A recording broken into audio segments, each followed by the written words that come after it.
trigger warning for today. There will be some visceral descriptions of the Holocaust in the second half of the episode. Hi, I'm Sarah Beth Goer. And I'm Jennifer Jill Araya. Welcome to the Crafting Audiobooks podcast, where we discuss the art and craft of audiobooks, and we aim to go deep quick.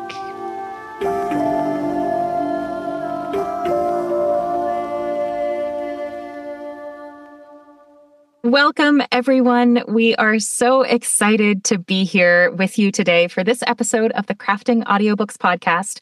Our guest today is the incredible and wonderful writer, performer, and producer, Tavia Gilbert. Tavia, thank you for joining us today. You're so welcome, and thank you both so much for inviting me. I'm so delighted by the podcast and am so appreciative that you're offering that value to our really wonderful and beloved community. And so I'm really glad to be a part of it. And I should introduce my little dog, Maddie, who's lying at my feet. I'm in my recording studio, and she pretty much daily hangs out with me while I record audiobooks. So she might make a little groan or like a little sigh of an appearance in the background. So just she wanted to be a part of it. So here she is. We are happy to have both of you. Thank you. Thank you. We are a podcast that goes deep quick, so we're going to dive right into the first question that we have for you today, Tavia, which is, when you first started narrating, so you were a baby narrator, what were the first key principles that you learned about the craft of audiobook narration? When I listen back to my first books, I can hear that I had an awareness of needing to relax and no real idea of how to do that. So even though I was quite quickly successful booking work a lot and getting some accolades early on, my early work is hard for me to listen to because I was so stiff. And like so many new narrators, I was concerned about the diction and being what I thought was a great narrator. And what I learned quickly and tried to implement quickly, but it took more time than I wanted to, was the act of relaxing, releasing, allowing, letting go. And that comes totally from a place of belief that one is enough and that you don't have to reach for anything outside of you or present something. You just have to be. My teachers, when I was an acting student, started talking to us about this from an undergrad perspective. And now, 20 plus years into my career, as I coach people and as I get coached and continue to deepen in my craft, I am still learning how to relax, release, allow, surrender, inhabit, be, and just trust that that is all I need to do. And it's the hardest thing. I think most or all performers are exploring that through the lifetime of their career, which allows us to grow through the lifetime of our career. So it's a beautiful thing, but I find that very difficult and quite painful to think, I'm enough. I just have to be me. I'm worthy just being me. So I think that was the central thing. Other elements were believing, let me think about this for a second. The other essential element, I think, is inhabiting the work and being a medium for the work and not putting anything on top of it. That's a challenge, I think, because you can do that with great writing. You can't really do that with bad writing. And so many new narrators cut their teeth on really bad writing. And I think it's really hard to become a fantastic narrator until you start getting to narrate fantastic books. But it's so true. I mean, the craft of narration, as I said, is inhabitation. And great literature, great writing, no matter what genre, lets you take notice of the writing craft and make best use of the writing craft. So I think the thing that I can say to new narrators who are saying, like, I'm not getting amazing books yet. I'm getting like stuff that's available, but not stuff that I would be delighted to read for pleasure. Listen to fantastic books. Say no to really bad stuff if you can. Definitely 100% all of the time, say no to bad books that make you feel bad about what you're putting in the world. But reach for books that are beautifully written, and then you can start to really make best use of those subtleties of writing craft. I hope that's helpful because I know it can be frustrating. I've been there, certainly. And I hope that I won't get in trouble for saying, because nobody will look for this series, but I've narrated like a young adult mystery, murder, Christian-themed, fashion-themed series of fiction books. Like every single genre we can put into it, we're going to put into it. And it was just a mishmash of kind of absurdity. So we've been in like the starting level, all of us. So make the most of what you can, but then reach for great, great books. I love your suggestion to listen to great books if you're not able to narrate them at that point in your career yet. Mm-hmm. I think that is absolutely wonderfully helpful. And I also love how the two things that you just talked about in your answer actually go together, because trusting yourself and trusting the literature are both really difficult things to do. To trust that I am enough and I don't need to do more than me, but also that I can trust my author partner and I don't need to embellish it. And I think those are really two sides of the same coin.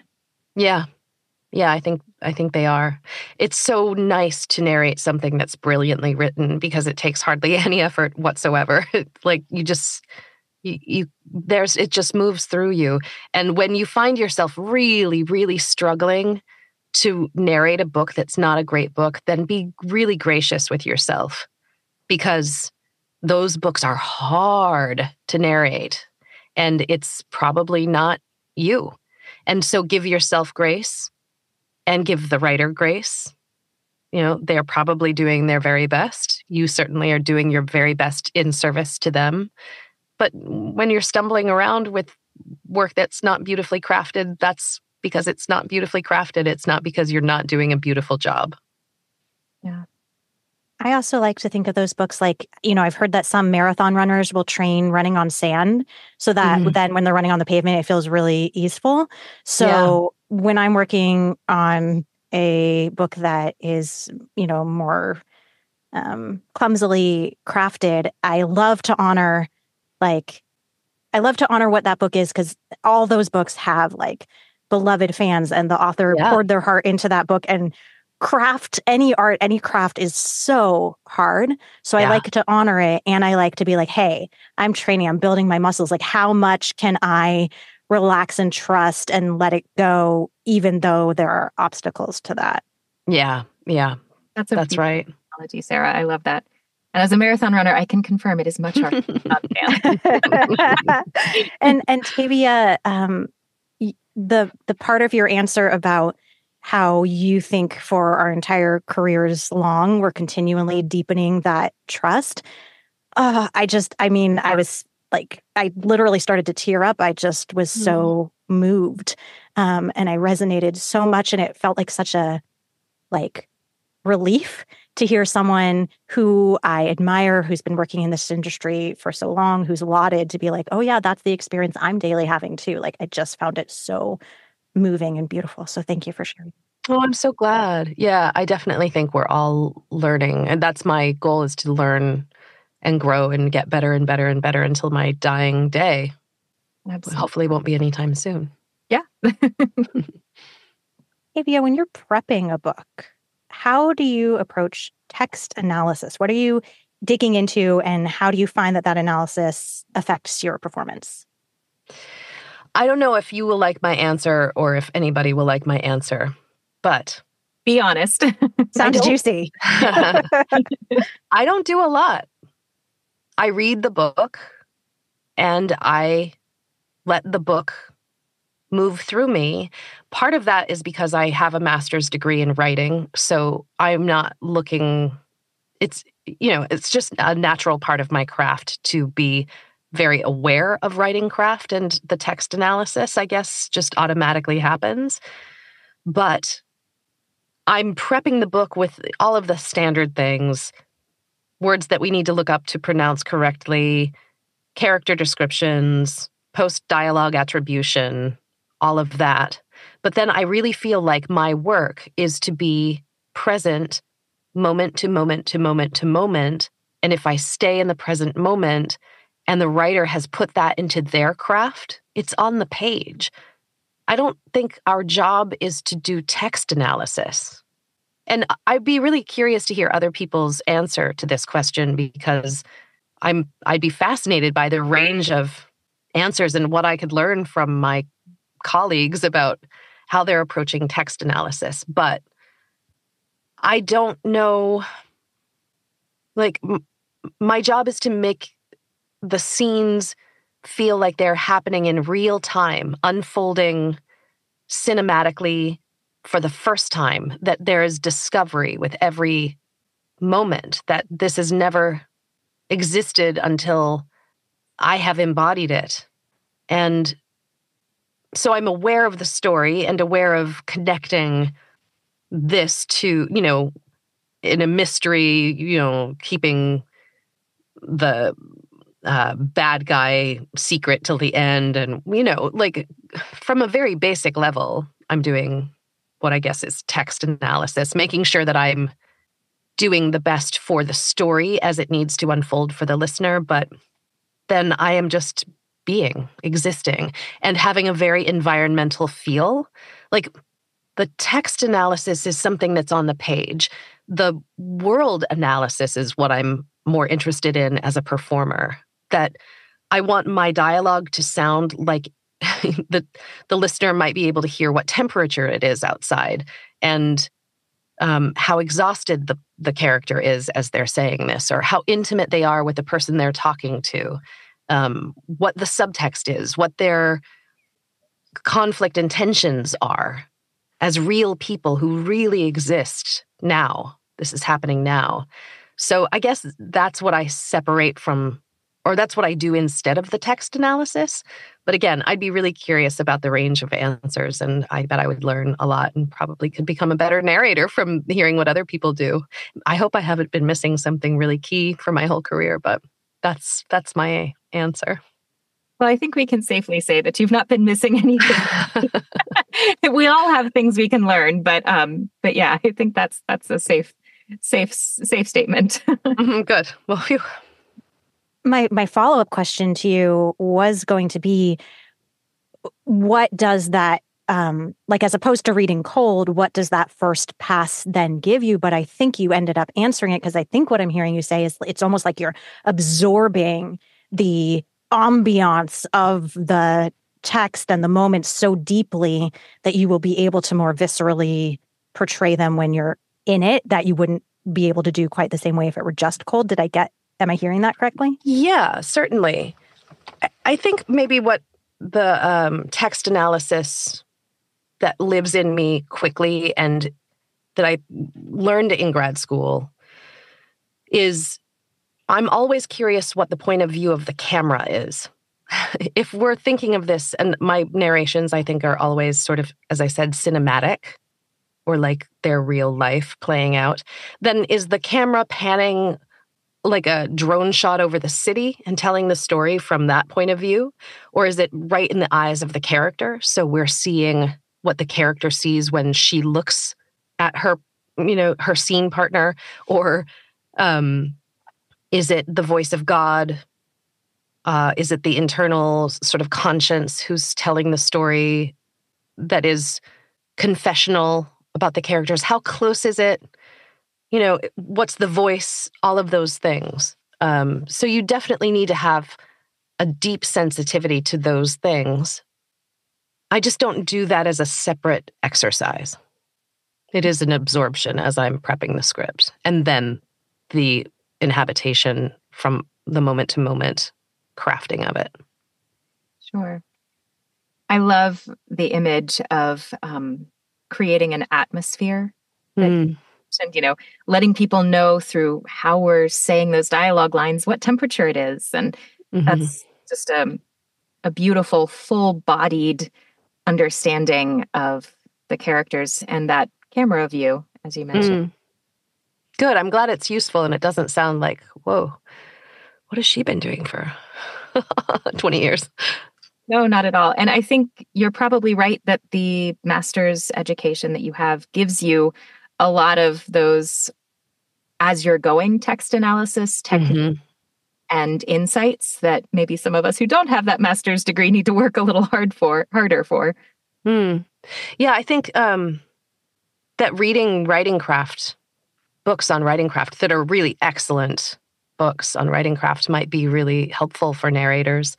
I hadn't ever thought about that as a way to help narrators become better, but I think that that's certainly such a big part of my education. I'm just, 10 years from reading those books myself for classwork. So that's a really interesting point I hadn't thought about either. That's great advice. Because I was thinking, well, what if somebody's listening going, well, I'm not sure I'm picking up on those nuances when I read through. What do I do? How do I get better? And you just answered that question. Yeah. There's The Art of Time in Memoir and The Art of Time in Nonfiction that I love. Those are great writing craft books. And David Jauss, Jauss, has written some writing craft books. Laurie Alberts. There's a lot of great work that's fun to read and makes you... It's not just for writers. I think that they're for narrators too now. Fascinating. Absolutely. And again, that ties back to your answer to our first question about trusting the writing partner that we have in the author. I think the more that we know about the craft of writing, the more easily we're going to be able to have that level of trust of the partner that we've been given when we've got a project. Yeah. Good. Well, once you've prepped that book and you take it into the booth and you're actually recording it, can you describe where and how you're focusing? So, for example, are you aware of your body? Is the world in your head and that's what you're focusing on? Or does your focus shift depending on whether you're performing dialogue or narration? Where are you thinking as you're recording?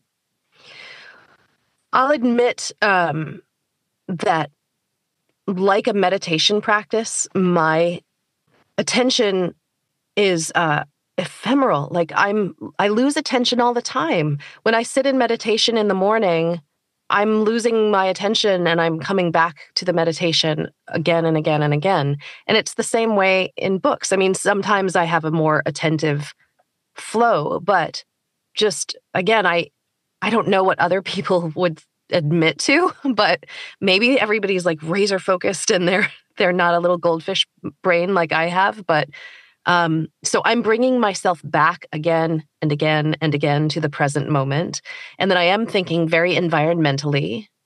So kind of this holistic overview of all the sensory elements that could be contributing to this narration of narrative or dialogue. I'm always thinking from a very fine-tuned technical perspective about my voice and using my voice as an instrument and keeping it relaxed, but also, and not being perfectionist, but really attentive. Moment to moment, am I performing with relaxation? And moment to moment, am I hitting the exact right note for that?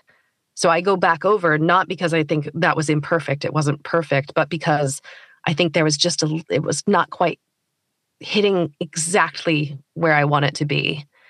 So I don't do like a lot of redoing phrases again and again, but I am happy to do that frequently when I think that just didn't hit quite the right emotional note. So I want it to be really what I feel is the most authentic for that person. I'm certainly aware of my body, being relaxed in my body, releasing lower back tension, hip tension, vocal tension, keeping hydrated. So I feel like, yes, I have a goldfish brain and I'm splitting my focus between so many different elements all at once. And I think that's why human narrators are so incredible, because we are splitting our focus between so many different tasks and responsibilities. And so a great narrator making a beautiful piece of art has done kind of like this high wire juggling, plate spinning, flips and backflips, feat. What we do is really hard work and really technically demanding, and I'm really proud that I get to do it.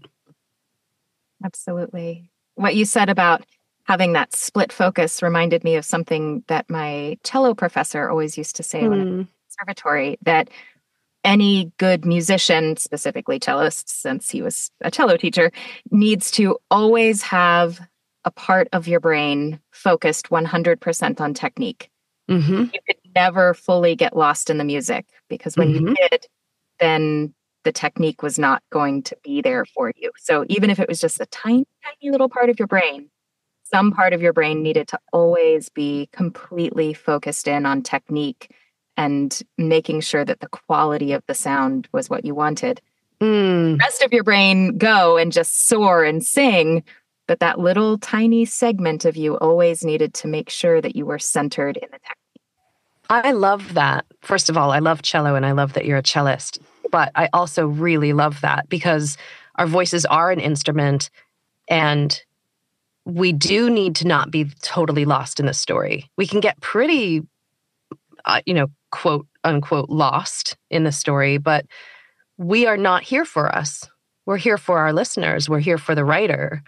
So our job is not to get totally transported. And I'm sure that people could pull out many performances that I've done and say, wow, you got way too transported. You were way too in it. But I think it's a balance of how much are we swept away in the emotion and the story and the epicness, and how much are we just here kind of. Dion Graham says, I'm just chopping that wood. It's like it's a very humble action. So yes, it's like that high wire act, but it's a humble high wire act. And a high wire act in service to the story. Yeah.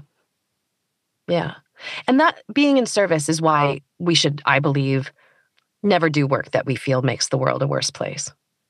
And do books that at the end of the day, we just feel like, ugh, I can't believe that was my life force making, I was just in service to a message or a point of view that I don't agree with, that I don't respect, that I can't feel good about, because this is a service profession. So we don't always get to do great front list literary geniuses, but we can always make choices about what we're willing to be in service of and for. And I think the world will be better, and our careers will be better, and our mental and physical health will be better if we are willing to say no to things. Yeah. Tavia, looking at the other end of the spectrum of those books that mean the most to us, what is one book that you think is an example of you at your best as an audiobook artist, and why? There's a book that I narrated, I think, little Maddie's saying, yes, she remembers this book. There's a book that I narrated, I think about a year ago, maybe a little longer, called The Redhead of Auschwitz. And it was written by Nakama Birnbaum. It was her grandmother's story of surviving what came before the camps and then surviving Auschwitz. And I've narrated a number of books about the Holocaust, and they're always important stories to tell, and they're always really painful and difficult to tell. But this really stood out to me because it was this young woman's close experience, very visceral, very sensory, what she experienced. And it was one of the most challenging books of my career because the writer was so gifted at lingering in scene and lingering in sensation and not pulling away from it. So portraying the physical feeling of being stuffed in a cattle car with no breathing room and people fainting but not falling because there was no space for them to fall or the stench as days continued, or the light, flickering light as the cattle cars were passing through the landscape. That was a very hard thing to narrate, not only emotionally, but being true to that and staying in a long scene where that's happening and it's kind of the horror is growing more and more and more. Scenes with the woman getting her head shaved, scenes with families being separated at the entry, being sorted and screaming out for each other. And so really trusting that I could make really big choices, really profound choices, and not shying away from them, not like hitting the right amount of volume. How do you scream when your child is being ripped out of your arms? Well, she wrote that she screamed the child's name. And some narrators would be beautiful and successful in doing very, very little, almost nothing. But I did a lot. And that's just my style. It probably won't work for everybody. It certainly won't work for everybody. But making choices that were within the right energy and volume for an audiobook and consistent and contained and having huge extremity of emotion, grief, rage, fear, all of it. That was a hard book to narrate, but I feel really good about my performance. And I've heard from the writer that she felt like it was exactly right. So I'm proud of that performance. I'm proud of telling that story. Wow. That seems like that would have been a project very full of that split focus that we were just talking about, the high wire act, because on one hand, you need to make sure you're not clipping and you need to Right. keep that volume consistent and, do all of the things that we as narrators need to do to get a clean recording. Right. While also talking about some of the worst of the human experience. That's right. A lot. Without sounding hysterical, without sounding absurd, without sounding completely unbelievable or implausible, like to be really deeply, sincerely authentic in the human experience. That was my task. And I feel like that's something that I'm known for, is that kind of emotional connection and, like I said, extremity. So I feel like I was well cast for that project and did that project well. I hope that there will be stories written by Palestinians that come out after this period that allow us to listen and have as deep of compassion and connection with the suffering that they're experiencing. I will not be invited probably to tell a story of a Palestinian, since I'm so far away from that in my whiteness and my privilege. But I hope that people will write their stories and that they will be honored with the same degree of compassion and acceptance, that we have a body of work that is vital that we share about the Holocaust so that these atrocities never happen again. That's all I have to say about that. Thank you. What I hear in that is also loops back to your answer to the first question of showing up to the work as openly as you can. And that particular work demanded intensity, and that you not shy away from it, is what I'm hearing you say. Yeah. Yeah.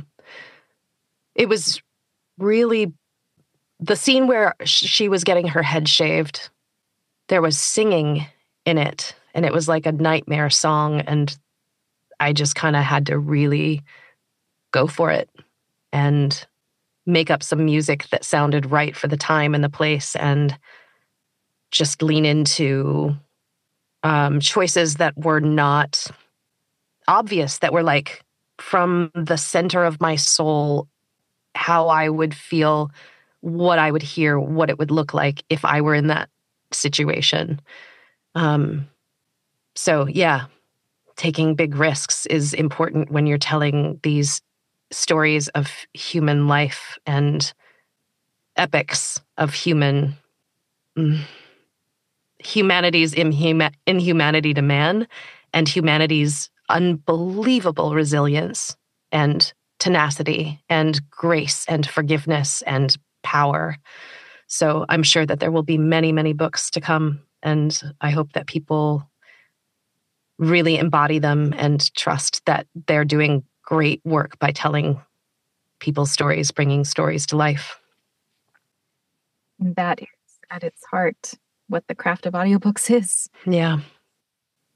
We've come to our last question, which is a question that all three of us answer. And the question is, what's exciting you about the craft right now today? And I'm actually going to start because I had an entirely different answer. And I am Jewish. And after hearing the description, I am like quite shaken and in like a sort of profound and quiet place. And so I'm not really excited to share my like original answer about a rom-com audition I did and what I learned from that. But we also need love. We need we do. falling in love. Absolutely. And I will share that on a different episode. And I'm not in a place to be excited to share that right this moment. Yeah. So what I'm going to switch my answer to and share first is that I'm excited that that the art is an expression of humanity and that we have so many colleagues dedicated to sharing that art as authentically as we know how to do and dedicated to continuing to grow in our crafts forever to get better and better at that, at portraying human truth. Mm-hmm. So that's what I'm excited about today. Yeah. Yeah, me too. Yeah. Thank you. Is there anything else that you would like to share about what you're excited in the craft right now today, Tavia, or does that feel complete? I'm excited about the development of the blurring of lines. My world is about half audiobooks and about half podcasts, and I really love being in both spaces. They're equally important to me. They're very different, but they're so similar in some ways. And I love the idea that there is more and more crossover, and that audio as a format, as a way of reaching people intimately and connecting deeply, is just growing. It's such a lucky honor to be in this industry at this time. I feel so fortunate that audio is what it is and was available to me at the start of my career and continues to just open. And I know people are freaked out by AI. I don't think we need to be freaked out by AI. I think we need to be great mediums to tell these stories of deep humanity, and sharing how human beings are all the same and want to fall in love and want to love their families. Like stories are everything. That's the thing that we started life with, is story. So I'm excited to just keep growing in my craft and bringing new people into it and getting people excited about it and calming the fears that humans can never be replaced by machines. We haven't been yet. We're never going to be replaced by machines. Some jobs, but the storytelling, some human storytelling, is still going to be as powerful as ever. Do you want to share about any of the specific storytelling podcasts that you are working on? I'll share that I'm in the middle of the 4th year of writing a project called Stories of Impact, which can be found at storiesofimpact.org. And it's a narrative podcast about the intersection of art and science and human flourishing. And I love it. So we just came out with a great episode a couple weeks ago about Northern Ireland and the youth in Northern Ireland continuing to push their country toward peace and reconciliation that was promised by the Good Friday Accords. And we have some really cool episodes coming up, and we have, 100 some episodes that are just extraordinary. So I would love for people to check that out. Thank you for asking. Thank you for sharing with us. Podcast to my to be listened list. No, thank you. Thank you. What are you excited about? Sure. So what I'm excited about actually relates really well to what you were talking about earlier when you were referring to the cinematic nature of our work. I recently worked on an alternate history piece, which is a genre that I don't get to narrate very often. That sounds fun. Yeah, it was really fun, but it absolutely stretched me in some really big ways. And the narrative style went back and forth between a very, very close third person. It was one of those, just change the pronouns and this is absolutely first person kind of situations. You were right in the head of that character.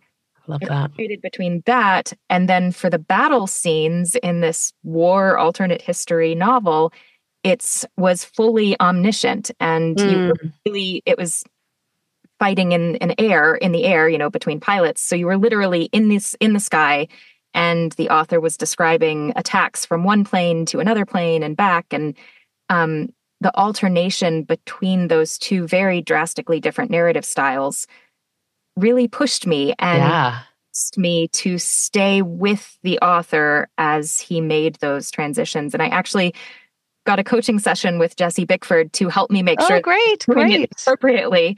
And just as the author is shifting, that I'm shifting. And again, it makes me think of that cinematic view, whether I'm looking through the character's eyes. So what is my style as I'm looking through the character's eyes versus being that eye in the sky, literally watching this battle between the planes. And what's my style as I'm narrating that, and just the importance of noticing those textual clues so that we be as tight or as detached as the narrative requires us to be. So cool.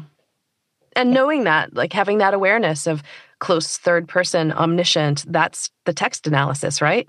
Like being aware of when those changes are happening and why, and the impact and all of that. It's so great. I'm so glad that you got a chance to be stretched in that way.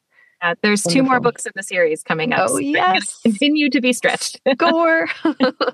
That's great. And Sarah, I hope you book your rom-com, because a rom-com that's just a delight is a delight. So for sure. I'm here for it. Thank you so much, Tavia, for being with us and sharing your insights today. Thank you. It's a pleasure to be with you. And again, I love that you're doing this, and I know that it's enormously valuable to the community of experienced pros, incoming narrators, aspiring narrators, mid-career.